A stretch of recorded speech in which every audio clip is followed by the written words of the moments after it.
Sedang duduk kembali dalam hadirat Tuhan. Shalom saudara. Bagaimana keadaan saudara? Luar biasa. Saudara bersyukur sekali hari ini kedatangan Israel Houghton loh. Saya kaget, saya dari tadi nyembah, wah ini siapa Israel dari mana ini saya bilang nih. Luar biasa ternyata. Haleluya. Siapa yang bersuka cita hari-hari ini? Siapa yang lagi merasa bahagia? Siapa yang lagi banyak masalah? Gak ada yang mau ngaku ya? Tapi sebelumnya mungkin saya mau memperkenalkan diri saya terlebih dahulu. Nama saya JJ Simko Putra. Saya pernah khotbah di sini mungkin udah beberapa bulan lalu, tapi di badai ketiga dan keempat. Dan ini hari pertama saya berada di sini bersama dengan saudara semua. Dan siapa yang merasakan kebaikan Tuhan sekali lagi saya kata. Dan saya mau beri sedikit gambaran tentang diri saya. Saya sudah menikah, saya punya 2 anak. Yang pertama umur 13 tahun, yang kedua umur 10 tahun. Udah menikah kurang lebih hampir 15 tahun, nggak kelihatan kan? Terima kasih. Dan saya ada salam juga dari GBI, PRJ juga dari CK7, dari Fuse kepada seluruh GSJS, keluarga GSJS. Karena saya kenal baik dengan Pastor Andrew dan Pastor Michael. And it's a privilege and it's an honor buat saya untuk berada di sini. Dan sebelumnya saya pengen bertanya kepada Bapak Ibu, siapa yang datang dengan suami dan istri, boleh angkat tangan? Yang sah ya. Boleh gak saudara, mungkin suami istri udah lama gak pernah saling mandang, boleh gak? Para suami boleh angkat tangan ya? Boleh pandang istri saudara? Jangan istri orang lain, jangan menggunakan kesempatan. Pandang istrinya, lihat mukanya. Ya mau gak saudara katakan bersama-sama dengan saya para suami ya? Katakan, mama semakin hari mama semakin glowing. Kelihatan yang ketawa gak mau lakukan. Silakan saudara, jangan lihat saya. Para istri, ibu-ibu, boleh angkat tangan ya. Boleh gak pandang suaminya? Lihat dari atas sampai bawah. Saya tahu dulu mungkin perutnya 6 pack ya. Sekarang family pack. Tapi boleh katakan kepada suaminya bahwa papa terima kasih untuk transferan bulanannya. Untuk membuat saya glowing. Haleluya. Siap mendengar firman Tuhan saudara?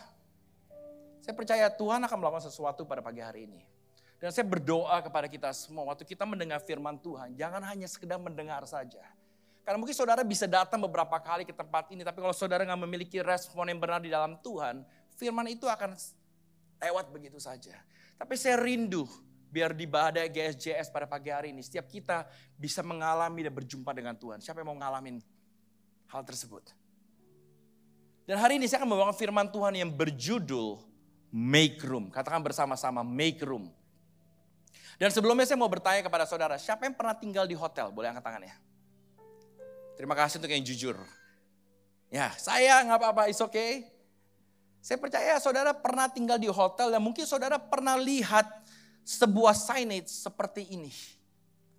Ya kan? Tuh kepalanya manggut tadi nggak mau jujur, bilang nggak pernah tinggal di hotel. Tapi saya percaya saudara bisa melihat bahwa di depan hotel, di depan gantungan pintu hotel ada tulisan please make up my room. Dan do not disturb. Tapi saya mau berikan cerita sedikit tentang kehidupan saya. Di mana waktu itu saya sempat pergi jalan-jalan. Dan saya ingat setiap malam sebelum saya mau tidur, saya menaruh do not disturb di depan pintu saya. Tujuannya supaya saya gak diganggu sama sekali pada malam hari itu. Tapi keesokan hari waktu saya bangun pagi, saya udah excited. I was so excited, saya mau explore kota tersebut. Akhirnya saya pergi makan breakfast ke bawah. Dan akhirnya saya keluar jalan-jalan. Tapi saya lupa membalikkan tulisan do not disturb menjadi please make up my room. Dan apa yang terjadi? Waktu saya udah pulang pada malam hari. Saya udah mau masuk ke kamar. Saya bilang wah capek udah mau masuk kamar. Dan waktu saya buka pintunya. Ternyata kamarnya masih berantakan. Anduk masih berantakan ada di bawah. Selimutnya belum dibersihkan sama sekali. Dan akhirnya saya telepon kepada resepsionis di bawah. Pak. Kenapa kamar saya tidak dibersihkan? Akhirnya resepsionisnya katakan, Pak, Bapak taruh gantungan do not disturb di depan kamar Bapak. Sehingga kami, selaku hotel kami menghargai privacy Bapak. Dan bahkan housekeeping kami sudah mengetuk pintunya beberapa kali, tapi nggak dibuka sama sekali. Makanya kami menghargai. Akhirnya saya bilang, boleh gak bantu bersihkan sekarang? Singkat cerita, akhirnya dibersihkan kamarnya dan gantungan itu diputar kembali. Kenapa saya cerita ini kepada saudara? Karena mungkin banyak daripada kita masih memiliki kamar kehidupan yang kita belum bereskan. Kenapa? Karena di situ mungkin ada ketakutan. Mungkin di situ ada kepahitan. Dan mungkin di situ saudara udah sering menaruh do not disturb. Kenapa? Karena saudara gak mau masuk kembali ke kamar tersebut. Because it was painful. It hurt me. Tapi pagi ini saya berdoa, biar pesan yang saya bagikan bisa membuka hati kita semua. Dan mungkin saudara juga udah terbiasa menaruh gantungan do not disturb di dalam kehidupan kita sehari-hari. Tapi ada firman Tuhan yang begitu menarik, cerita daripada seorang Yusuf. Siapa yang tahu Yusuf? Boleh angkat tangannya. Kita tahu cerita tentang dia. Dia mungkin orang yang kita anggap biasa-biasa saja awal mulanya. Singkat cerita, di mana dia akhirnya dijual, dia dimasukkan ke dalam sumur. Dia akhirnya dipenjara juga, menjadi kepala penjara. Singkat cerita, dia menjadi salah satu orang yang memegang peranan sangat penting dan berpengaruh di Mesir. Kita akan baca bersama-sama di Kejadian 37, ayat 22-24 dan 27-28. Lagi kata Ruben kepada mereka, janganlah tumpahkan darah, lemparkanlah dia ke dalam sumur yang ada di padang gurun ini, tetapi janganlah apa-apakan dia. Maksudnya hendak melepaskan Yusuf dari tangan mereka dan membawanya kembali kepada ayahnya. Baru saja Yusuf sampai kepada saudara-saudaranya, mereka pun menanggalkan jubah maha indah yang dipakainya itu. Dan mereka membawa dia dan melemparkan dia ke dalam sumur. Sumur itu kosong, tidak berair. Marilah kita jual dia kepada orang Ismail ini, tetapi janganlah kita apa-apakan dia karena ia saudara kita, darah daging kita. Dan saudara-saudaranya mendengarkan perkataan itu, ketika ada saudara-saudara Midian lewat, Yusuf diangkat ke atas dari dalam sumur itu, kemudian dijual kepada orang Ismail itu dengan harga 20 shikal perak, lalu Yusuf dibawa mereka ke Mesir. Di sini ada 3 poin yang saya mau bagikan kepada saudara pada pagi hari ini. Yang pertama, make room berbicara mengenai clean up my room. Make room berbicara mengenai apa? Bersihkan kamar kehidupan kita. Karena di Kejadian 37 ayat 28, ketika ada saudara-saudara Midian lewat, Yusuf diangkat ke atas dari dalam sumur itu kemudian dijual. Nah, saya mau ajak saudara, waktu saudara baca Alkitab, jangan hanya sekedar baca, sekedar informasi atau cerita yang menarik. Akhirnya kita akan melewatkan pesan yang begitu penting. Di mana saya mau ajak saudara untuk masuk ke dalam cerita daripada Yusuf dan mengerti perasaan daripada seorang Yusuf. Bapak Ibu perhatikan, Yusuf karena hanya menceritakan mimpinya, dia dijual ke bangsa Mesir oleh saudaranya sendiri. Saya mau bertanya kepada saudara, bagaimana perasaan saudara kalau saudara dijual oleh kakak saudara, adik saudara sendiri? Bagaimana perasaan saudara? Mungkin saudara akan kecewa, mungkin saudara akan kesel, mungkin saudara akan pahit. Bahkan saudara udah enek lihat dia. Itu perasaan daripada layaknya seorang manusia.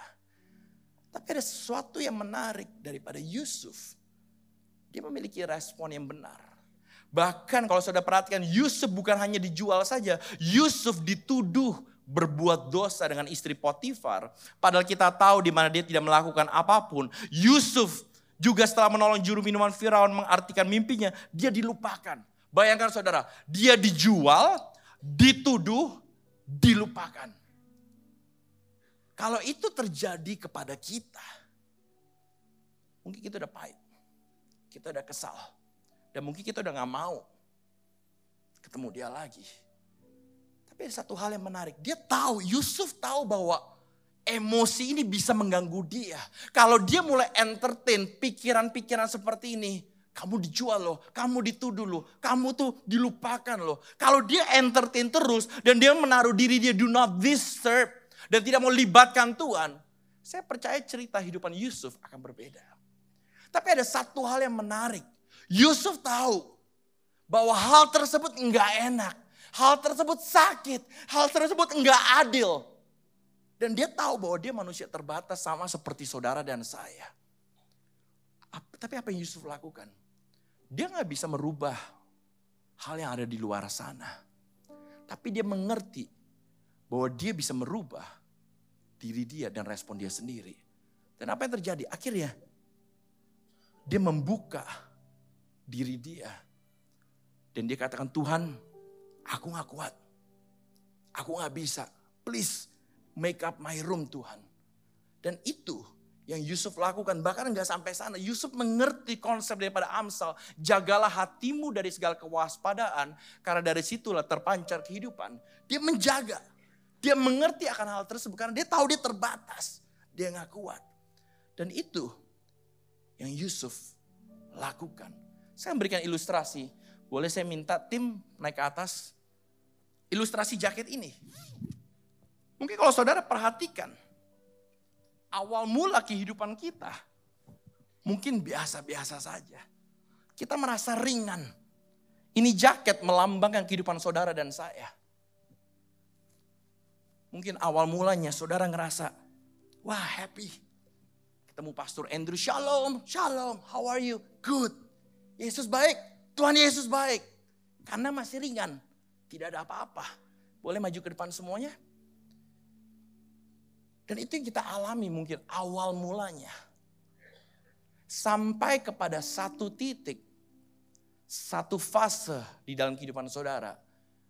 Di mana saudara mengalami namanya kepahitan. Mungkin saudara dikecewakan oleh seseorang. Mungkin saudara ditipu oleh teman usaha saudara sendiri. Akhirnya saudara pahit. Mungkin saudara pahit akhirnya. Saudara gak kuat. Satu-satu. Mereka udah nafsu banget pengen langsung salibkan saya saja semua. Mungkin masih ringan gak? Masih ringan. Saudara masih bisa lompat gak? Masih bisa angkat tangan gak? Masih bisa. Saudara masih bisa jalan kemana-mana? Yes, you can. Tapi saudara gak merealize ada sesuatu yang mulai mengikat kehidupan kita tanpa kita sadari. Karena masih enteng, masih ringan. Sampai berikutnya mungkin kegagalan. Mungkin saudara mengalami kegagalan. Saudara pernah gagal dalam usaha. Gagal dalam hubungan suami istri. Gagal di dalam membangun hubungan dengan Tuhan. Kita gagal. Saya takut. Akhirnya saudara gak pernah berdamai. Saudara selalu menaruh apa? Do not disturb, jangan ganggu saya Tuhan. Saya gak mau orang lain lihat. Kenapa? Karena sakit. Akhirnya saudara diamkan. Tapi apa yang terjadi kalau saudara diamkan? Iblis paling suka memanipulasi pikiran kita semua. Dan waktu saudara mau melangkah, saudara bilang, oke, aku menjadi orang yang baru. Tapi iblis selalu ingatkan kembali dalam pikiran kita. Makanya saya selalu katakan, the greatest battle, pertandingan yang sesungguhnya, itu bukan di saat saudara bertanding, no. The greatest battle is actually within your mind. Di dalam pikiran kita. Kalau kita sudah kalah di dalam pikiran kita, waktu saudara bertanding, saudara pasti akan kalah. Makanya iblis paling suka memanipulasi dan mengintimidasi. Lihat gak kegagalan kamu pada masa itu? Kamu bisa apa? Tapi kita bilang enggak. Hati-hati akan hal tersebut. Bahkan bukan kegagalan saja, kesalahan masa lalu. Mungkin menghantui kita. Mungkin saudara pernah berjanji sama Tuhan. Saya mau dekat kepada Tuhan. Tapi akhirnya saudara gak mau dekat. Saudara gagal. Salah. Bukan cuma sekedar kesalahan masa lalu. Mungkin ketidakpercayaan diri saudara. Mungkin waktu kecil. Saudara pernah dilecehkan ketidakpercayaan diri. Mungkin saudara pernah dilecehkan waktu kecil. Saya selalu katakan, saya belajar secara psikolog juga. Di mana setiap kita memiliki namanya inner child. Tanpa saudara sadari. Mungkin saudara udah 30, 40, 50 tahun, 60, 70 tahun. Tapi seringkali ada inner child kita. Yang kita gak pernah berdamai. Inner child itu apa sih J? Inner child itu waktu saudara dari umur 0 sampai umur kurang lebih 16 tahun. Mungkin saudara pernah melihat papa mama berantem. Mungkin saudara pernah melihat papa mama cerai. Atau mungkin saudara pernah dikecewakan. Mengalami sexual abuse, physical abuse. Saudara gak berdamai, saudara takut. Saudara gak pernah mau libatkan Tuhan, tapi saudara taruh do not disturb selalu. Mungkin kelihatannya remeh. Tapi itu bisa menghantui kita. bahkan ketakutan. Mungkin ketakutan saudara, takut sakit, takut gak bisa apa-apa di depan sana. Itu menghantui kita, bahkan kesombongan kita. Kesombongan. Bukan berarti dia sombong ya saudara ya. Ketawanya tuh menghakimi sekali tuh. Mungkin inilah yang kita hidupi saudara. Mungkin tadi saya katakan awal mulanya ringan. Tapi sampai ke satu titik. Saudara udah gak bisa bergerak. Saudara merasa berat sekali. Dan waktu saudara mungkin ketemu Pastor Andrew, ketemu semua orang pengerja di sini. Shalom, shalom. Tuhan Yesus baik gak? Tuhan Yesus baik. Kelihatannya oke. Tapi pertanyaannya, are you really okay di dalam?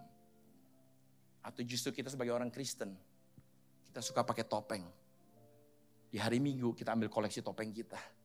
Supaya kita kelihatannya oke. Di hari Senin koleksi topeng berikutnya lagi. Biar kelihatannya oke. Tapi kita gak pernah mau bawa damai. Kenapa? Karena sulit untuk berdamai. Tapi apa yang terjadi kalau saudara gak berdamai dengan apapun yang ada di kamar saudara? Ini yang terjadi. Saudara mau berjalan, saudara mau melangkah, saudara tidak akan bisa. Dan mereka kuat sekali narik saya. Baju saya bentar lagi copot nih jaket saya kayaknya. Ini saudara bisa ketawa sekarang.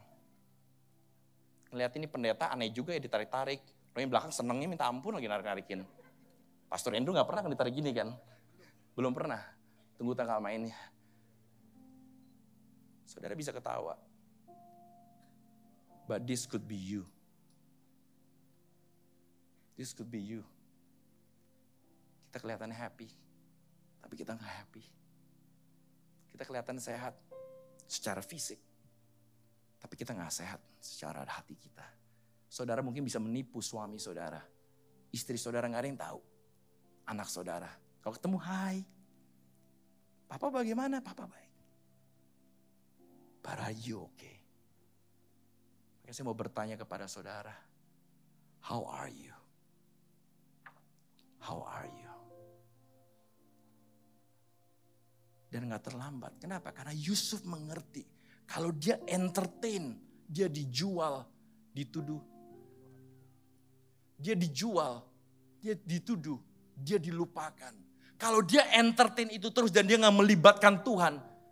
Saya percaya cerita hidup dia beda. Tapi dia libatkan Tuhan karena dia tahu dia terbatas.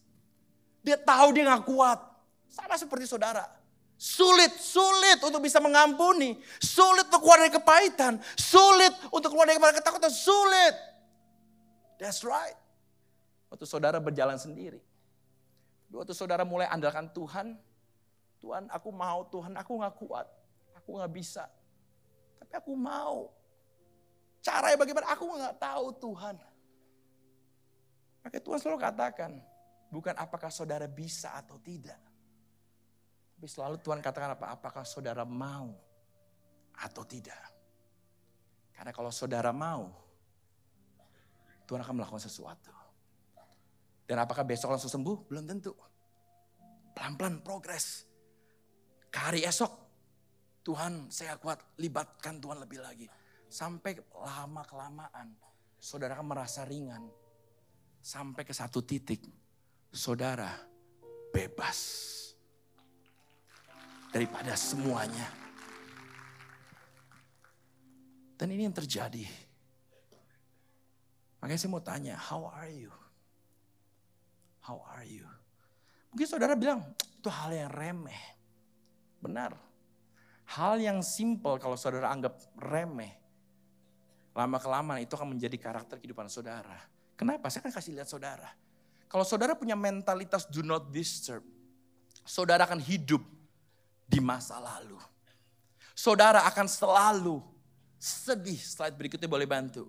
Saudara akan penuh dengan amarah. Saudara akan penuh dengan kekecewaan. Saudara akan sakit secara jasmani dan rohani. Dan saudara akan hidup di dalam ketakutan. Dan saya katakan paling bahaya seorang pemimpin. Mau pemimpin gereja, pemimpin rumah tangga. Kalau hidupnya didasari oleh hal tersebut dengan mentalitas do not disturb. Akhirnya saudara akan memperlakukan orang lain didasari oleh kepahitan saudara. Saudara akan melakukan hal yang lain didasari oleh masa lalu kita yang belum pernah kita selesaikan. Tapi yang Yusuf lakukan, Tuhan ini aku terbatas, aku gak kuat, aku gak bisa. Tapi I know you are bigger than my past. I know you are way maker, miracle worker. Please Tuhan masuk dalam kehidupan aku. Apa yang terjadi? Dia bebas. Kebebasan di masa depan. Dia ringan tanpa beban. Penuh damai sejahtera. Penuh kelegaan. Sehat jasmani, rohani. Dan dia selalu beriman dalam Tuhan. Dan itu yang terjadi dalam kehidupan kita semua. Yang pertama, how are you? How is your room hari-hari ini? Yang kedua, make room berbicara mengenai apa? Sekolah kehidupan, school of life. Make room berbicara mengenai school of life. Di Kejadian 39 ayat 21-23. Tetapi Tuhan menyertai Yusuf dan melimpahkan kasih setianya kepadanya dan membuat Yusuf kesayangan bagi kepala penjara itu. Wow. Sebab itu kepala penjara mempercayakan semua tahanan dalam penjara itu kepada Yusuf. Dan segala pekerjaan yang harus dilakukan di situ dialah yang mengurusnya. Dan kepala penjara tidak mencampuri segala dipercayakannya kepada Yusuf. Karena Tuhan menyertai dia dan apa yang dikerjakannya dibuat Tuhan berhasil. Mungkin waktu saudara baca ayat ini terkesan like wow keren banget Yusuf ya. Dia tadi dijual, masuk sumur, masuk ke dalam penjara, akhirnya jadi kepala penjara. Bahkan kepala penjara mempercayakan semua tahanannya. Terserah kamu Yusuf. Karena aku lihat Tuhan menyertai kamu. Mungkin saudara kesannya lihatnya kayak wow keren sekali. Tapi saudara tidak pernah melihat. Sebelum dia ada di posisi seperti yang tadi kita baca. Dia memasuki namanya sumur dulu. Dia memasuki namanya proses. Yang gak enak. Sama seperti kita. Kita suka melihat kesuksesan orang. Tapi kita gak pernah lihat ada cerita daripada kesuksesan dia. Di mana dia pernah ditipu, dia pernah babak belur, dia pernah mengalami kesakitan, kepahitan. Mungkin itu yang terjadi. Sama seperti atlet olahraga yang hebat. Mungkin saudara bilang, wih keren banget ya, kok dia hebat sekali. Tapi kita gak pernah lihat di mana dia berlatih setiap hari. Mungkin dia mengalami kesakitan secara ototnya, dia harus makan nutrisi yang benar. Ada sebuah proses. Yang hari-hari ini maaf orang Kristen gak suka lakukan. Kita mau Yesusnya, kita mau berkatnya doang tapi kita gak mau Yesusnya. Kita mau surga tapi kita gak mau melewati proses semakin hari semakin serupa dengan Kristus. Kita gak mau, kenapa? Enggak enak. Tapi yang Yusuf lakukan, dia gak berontak. Dia gak berdebat dengan Tuhan atas sekolah kehidupan yang harus dia alami. Dan kita bisa lihat hasilnya. Tuhan promosikan. Bilang kiri kanan saudara, proses itu baik. Walaupun gak enak. Tapi satu hal, kalau saudara lagi mengalami proses ujian hari-hari ini, ingat. Bukan berarti bahwa Tuhan gak sayang sama saudara. No. Kalau saudara masuk dalam proses yang pertama, karena Tuhan sayang sama saudara. Kenapa? Karena Tuhan menginginkan untuk kita semua naik kelas. Amin. Bagaimana saudara bisa naik kelas kalau saudara tidak pernah ngambil ujian? Nggak mungkin. Bagaimana saudara dapat katakan bahwa saudara adalah pemenang kalau saudara nggak pernah bertanding? Makanya kita harus bertanding, kita harus melewati. Mungkin nggak enak, tapi jangan khawatir. Kenapa? Karena janji Tuhan itu ya dan amin bagi kita. Satu helai rambut jatuh, Tuhan tahu. Tuhan akan membawa kita menjadi apa? Kepala bukan ekor. Kalau kita jatuh tidak sampai tergeletak. That is God's promises. Itu janji Tuhan yang ada di dalam kehidupan kita. Maka kita gak perlu khawatir. Kalau orang yang udah mengerti siapa Tuhannya, siapa yang dia sembah, cara jalan dia berbeda. Masalahnya tetap sama, bukan berarti masalahnya berbeda. Sekali lagi, waktu saudara terima Tuhan Yesus, sebagai orang Kristen percaya kepada Tuhan bukan berarti masalah saudara hilang. Misal saudara punya utang di bank. Tiba-tiba hari ini saudara dibaptis percaya dengan iman saya percaya kepada Tuhan Yesus. Tiba-tiba hari besoknya, Pak ada orang bank telepon saudara. Pak utang Bapak sudah lunas. Yang lunasin siapa? Roh Kudus. Enggak ada ceritanya. Utangnya tetap utang. Masalah tetap ada. Cuma yang membedakan waktu orang libatkan Kristus di dalam proses, cara dia melihat masalahnya akan berbeda. Kenapa? Karena saya tahu Tuhan yang saya sembah lebih besar dari masalah saya. Karena Tuhan yang saya sembah lebih mulia, lebih hebat, lebih dahsyat. Beri tepuk tangannya lebih lagi Tuhan kepada Tuhan Yesus. Berbeda. Kalau pintu tertutup kita gak khawatir. Mentalitas kita dan persepsi kita akan berbeda. Kenapa? Thank you untuk pintu yang tertutup. Karena waktu Tuhan menutup satu pintu berarti Tuhan sedang membuka pintu yang lain. Berbeda. Dan itu yang Yusuf lakukan di dalam kehidupan dia setiap hari. Kenapa saya katakan setiap hari? Karena itu mungkin hal yang kecil. Iblis hari-hari ini tidak merusak dari hal yang besar karena saudara tahu akan dosa tersebut. Tapi hal kecil yang saudara hidupi setiap hari, seringkali kita gak pernah konsisten, kita gak pernah mengerti seberapa pentingnya hal kecil.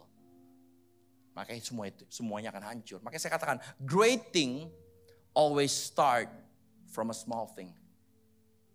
Hal yang besar dimulai dari hal yang kecil. Hal yang kecil apa? Kehidupan saudara setiap hari. Jangan pernah remehkan. Kenapa? Waktu saudara melakukan kehidupan saudara setiap hari, lama-kelamaan itu akan menjadi sebuah kebiasaan. Dan kebiasaan waktu saudara lakukan terus-menerus, lama-kelamaan akan menjadi karakter.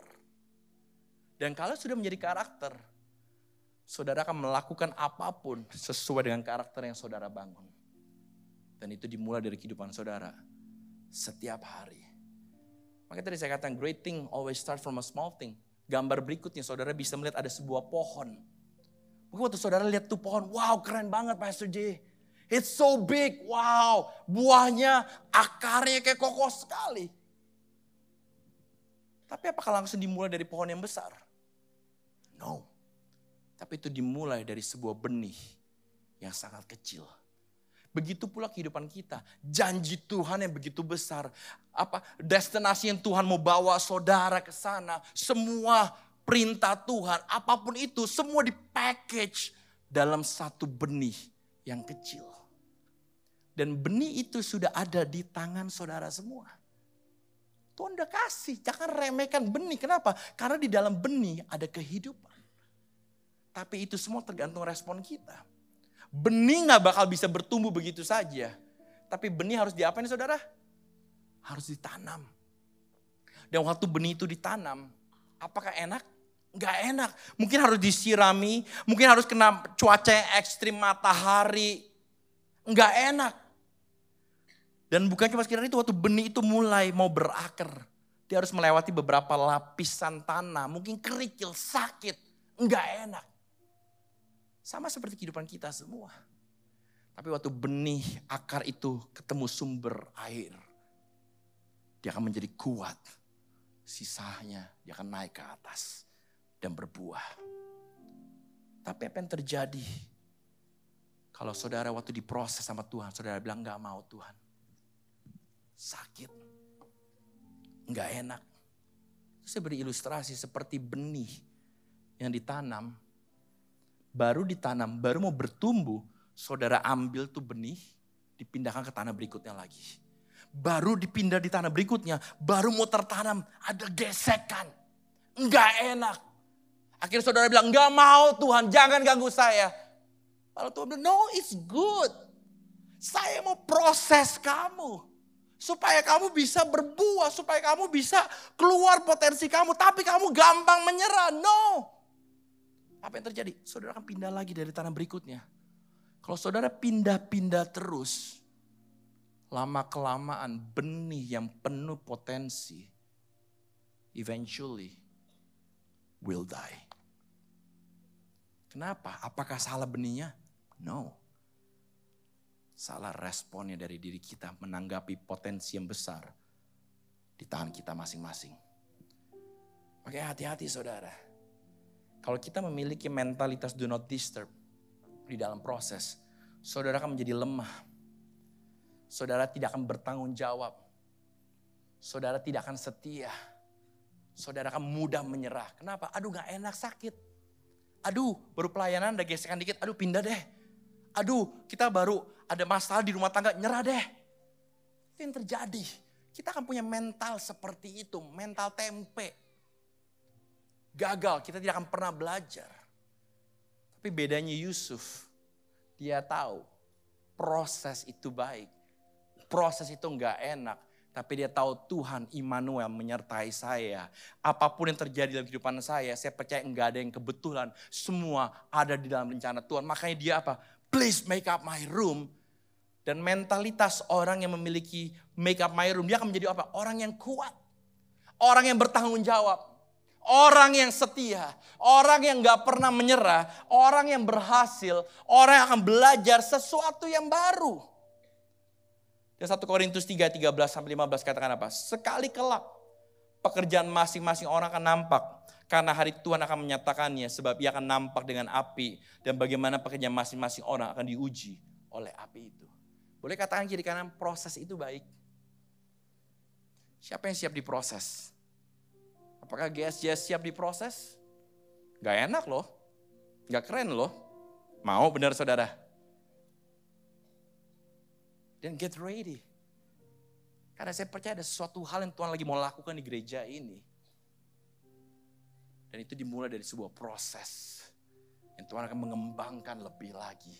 Tujuannya apa? Untuk namanya saja. Yang ketiga yang terakhir. Make room. Berbicara mengenai God's destiny. Tujuan ilahi. Di Kejadian 45 ayat 4-6. Lalu kata Yusuf kepada saudara-saudaranya itu. Marilah dekat-dekat. Maka mendekatlah mereka. Thank you. Katanya lagi, akulah Yusuf saudaramu yang kamu jual ke Mesir. Ini keren sekali saudara, lihat respon Yusuf. Tapi sekarang janganlah bersusah hati dan janganlah menyesali diri karena kamu menjual aku ke sini. Sebab untuk memelihara kehidupanlah Allah menyuruh aku mendahului kamu. Karena telah 2 tahun ada kelaparan dalam negeri ini dan selama 5 tahun lagi orang tidak akan membajak atau menuai. Kalau saudara baca ayat ini menarik sekali. Yusuf dijual, dituduh, dilupakan oleh siapa? Sanak saudaranya sendiri. Tapi waktu Yusuf ketemu kembali dengan mereka, Yusuf gak bilang, kamu brengsek, kamu dulu jual aku, kamu dulu yang hancurin aku. Lihat aku sekarang udah jadi orang hebat di Mesir, habisi dia. Oh, itu mungkin kita. Kalau tiba-tiba ada orang yang pernah menyakiti saudara, akhirnya menghampiri saudara. Dulu saudara ada di bawah, tapi sekarang posisi saudara ada di atas. Bagaimana respon kita? Apakah kita akan bilang, it's okay. Kamu menjual aku. Dikatakan apa? Akulah Yusuf saudaramu yang kamu jual. Tetapi janganlah bersusah hati dan jangan menyesali diri. Keren sekali. Itu yang Yusuf ngomong Bapak Ibu. Pertanyaan saya. Apakah Yusuf tahu bahwa dia akan seperti ini? Saya percaya Yusuf gak tahu dari awal. Sama seperti kehidupan kita di dalam Tuhan. Mungkin saudara gak tahu apa yang akan terjadi. 5 tahun ke depan, 10 tahun ke depan. Tuhan tahu apa yang akan terjadi. Tapi suatu hal yang sangat menarik. Yusuf tetap libatkan Tuhan setiap hari. Setiap saat. Yang pertama yang dia lakukan apa? Dia membersihkan kamar dia. Dia tahu walaupun dia pahit pada saat itu. Tapi dia gak mau kepahitan itu menghancuri kehidupan dia. Dan dia tahu juga yang kedua yang dia lakukan apa? Dia masuk dalam proses kehidupan. Sehingga Tuhan bisa membawa dia sampai kepada tujuan ilahi. Dan kalau saudara pada hari-hari ini lagi mengalami banyak proses. Mungkin saudara gak mengerti kenapa ini terjadi. Kenapa tidak pernah kelar masalahnya. Bahkan kita gak tahu apa yang akan terjadi tahun 2024. Tapi saya mau berikan kekuatan kepada saudara. Di mana Tuhan yang sama yang telah menyertai Yusuf adalah Tuhan yang sama yang akan menyertai saudara dan saya. Kita beri tepuk tangan yang paling meriah kepada Tuhan Yesus. Saudara gak perlu khawatir akan apapun di depan sana. Kenapa? Because my God is bigger. Dia kata Tuhan mau kata apa? Been there, done that. Tuhan tahu semuanya. Tapi hari-hari ini kita diajak Tuhan untuk andalin dia lebih lagi. Karena pandemik membuktikan bahwa manusia itu segitu rapuh. Dengan satu virus menghancurkan seluruhnya. Apa yang kita mau banggakan lagi hari-hari ini? Kehebatan saudara. Saudara mungkin hari ini bisa bilang saudara kaya. Tapi bumi berputar, satu hari kita di atas, satu hari kita bisa di bawah. Apa yang kita mau andalkan? Maka saudara kembali kepada Tuhan. Kenapa? Karena di Yesaya 55 ayat 9 dikatakan, seperti tingginya langit dari bumi, demikianlah tingginya jalanku dari jalanmu, dan rancanganku dari rancanganmu. Rancangan Tuhan itu lebih besar dari rancangan kita. Jalan Tuhan itu lebih hebat, lebih amazing dibandingin jalan kita. Otak kita sekecil bapau, saudara. Cuma sotoynya minta ampun. Mau memerintah atas kehidupan kita. Bahkan kita mau katakan kepada orang lain, kamu harus begini, kamu harus begitu. Sedangkan kita sendiri belum bisa memimpin kehidupan kita sendiri. Makanya dikatakan seperti ini, rancangan Tuhan dan jalannya seringkali berbeda jauh dengan ekspektasi kita. Karena dia dapat melihat lebih jauh dari apa yang kita lihat. So pagi ini, saya gak tahu apa yang saudara alami. Saya cuma ada waktu tinggal sedikit. Tapi pagi ini maukah saudara self-reflect kembali. How are you? Ada 3 hal yang tadi saya bagikan. Make room berbicara yang pertama. Clean up my room. Yang kedua, school of life. Yang ketiga, God's destiny. So pagi ini, saya mau undang tim Praise and Worship boleh naik ke atas. Saya mau bertanya kepada saudara. How's your room? Bagaimana kamar saudara? Apakah masih ada kepahitan? Apakah masih ada sesuatu yang saudara sembunyikan? Atau mungkin saudara sudah menaruh do not disturb udah terlalu lama. Atau mungkin saudara udah kebal, udah mati rasa. Karena saudara udah terbiasa. Apalagi suami istri, kalau ada masalah, udah kita tidur aja besok juga aman. Itu sering terjadi bukan? Itu yang terjadi di saya. Saya gak tahu di sini mungkin lebih amazing. Kita bilang udah lupakan aja, kita tidur aja besok aman kok. Apakah besok aman? Belum aman. Akhirnya lama-kelamaan itu akan tertimbun dan menjadi kepahitan. So I want to ask you these questions. How are you? Simple. How are you? Are you okay? Saya mau ajak kita bangkit berdiri bersama-sama.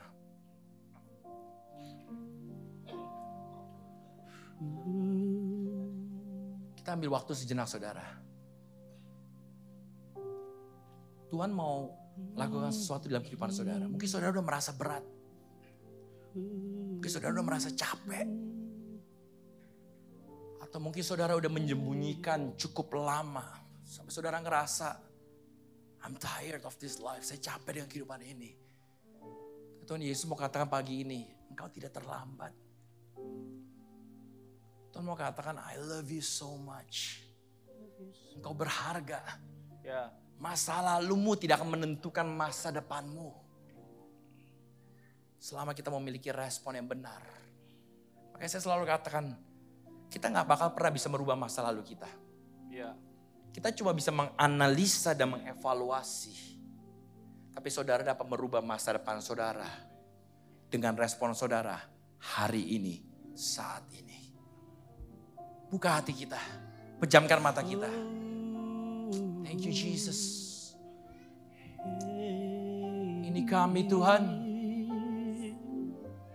Kami terbatas, kami gak kuat Tuhan. Mungkin ada dari jemaatmu yang capek. Mungkin kamar kami masih kotor, masih bau. Bahkan mungkin kami udah menaruh signage do not disturb udah terlalu lama. Dan kami katakan enggak mau, enggak kuat, enggak bisa. Tapi mungkin Tuhan sudah datang ke kamar saudara setiap hari. Dan Tuhan sudah mengetuk pintu. Mungkin saudara bilang gak mau Tuhan. Aku masih belum bisa Tuhan. Tuhan setia. Dia datang di hari kedua. Dan diketok lagi.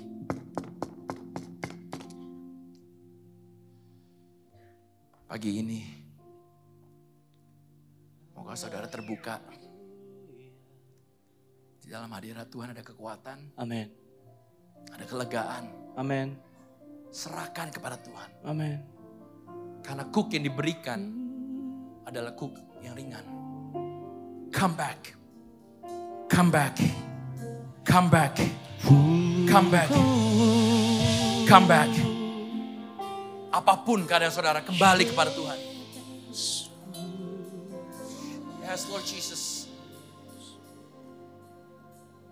Kau lihat Tuhan, hati daripada jemaat-Mu Tuhan. Apapun yang mereka lagi alami, Kau tahu kedalaman hati mereka. Yang kedua, kami mau berdoa secara khusus ya Tuhan. Untuk setiap kami lagi mengalami banyak masalah, proses Tuhan. Dan bahkan mungkin kami mau menyerah di dalam kehidupan kami Tuhan. Di pagi ini ingatkan kami Tuhan, bahwa janji-Mu adalah ya dan amin. Amin. Dunia boleh berubah, musim boleh berubah, tetapi Engkau tidak pernah berubah. Amin. Dan pada saat ini, kalau kami masih takut Tuhan, atau kami udah merasa kami mau menyerah dalam proses, ingatkan kami kembali Tuhan. Dimana mungkin beberapa minggu lalu saudara pernah mengalami mujizat. Beberapa bulan lalu Tuhan pernah melakukan mujizat. Atau bahkan beberapa tahun yang lalu Tuhan telah melakukan mujizat. Dan Tuhan mau katakan, aku tetap Tuhan yang sama. Ya. Aku gak pernah Amen. berubah. Mungkin kamu berubah. Mungkin kamu meninggalkan aku. But I'm always here. Moga saudara kembali percaya. Walaupun saudara gak melihat. Walaupun saudara gak mengerti. Tapi Tuhan katakan walk by faith. Not by sight. Kau pegang mereka Tuhan. Dan yang terakhir Tuhan, hamba mau berdoa. Untuk setiap keluarga. Karena hari-hari ini, hamba mau lihat banyak keluarga yang lagi hancur, yang lagi retak. Hubungan suami istri udah tidak baik mungkin. Walaupun kelihatannya baik. Tapi kalau saudara datang dengan suami istri, maukah saudara gandeng mereka? Atau dengan anak-anak gandeng mereka juga. Gandeng saudara. I know it's hard. I know it's hard. Mungkin saudara gak biasa. Tapi Tuhan ada di sini. Kau lihat mereka Tuhan. Mungkin ada dari mereka yang lagi crack Tuhan, lagi retak Tuhan hubungannya Tuhan. Kami berdoa Tuhan. Biar kasih mula-mulamu Tuhan mengalir Tuhan. Memenuhi mereka Tuhan. Kami percaya Tuhan, ingatkan mereka Tuhan, waktu mereka gandengan tangan, waktu mereka berpelukan Tuhan. Disitulah letak kekuatan mereka Tuhan. Amen. Dan iblis hari-hari ini mau menghancurkan Tuhan. Maka kami mau patahkan semua di dalam nama Tuhan Yesus. Nama Ya Bapa. Yesus. Biar Yesus ada di tengah pernikahan mereka Tuhan. Biar hati Bapa berbalik kepada anak. Dan hati anak berbalik kepada bapaknya. Amen. Hati suami berbalik kepada istri. Dan hati istri berbalik kepada suami pun Amen. juga Tuhan. Dan terjadi rekonsiliasi, terjadi restorasi. Amin. Di gereja ini Tuhan Yesus. Terima kasih segalanya Tuhan. Berkati mereka. Hamba-Mu telah saya berbicara Tuhan. Hamba-Mu terbatas. Kami percaya Tuhan, biar Tuhan yang mentafsirkan lebih lagi Tuhan. Dari apa yang manusia dapat lakukan. Berkati mereka. Berkati gereja ini pun juga. Kami serahkan sepenuhnya ke dalam tangan Engkau. Di dalam nama Tuhan Yesus. Bersama-sama kita katakan. Amin. Amin. Amin.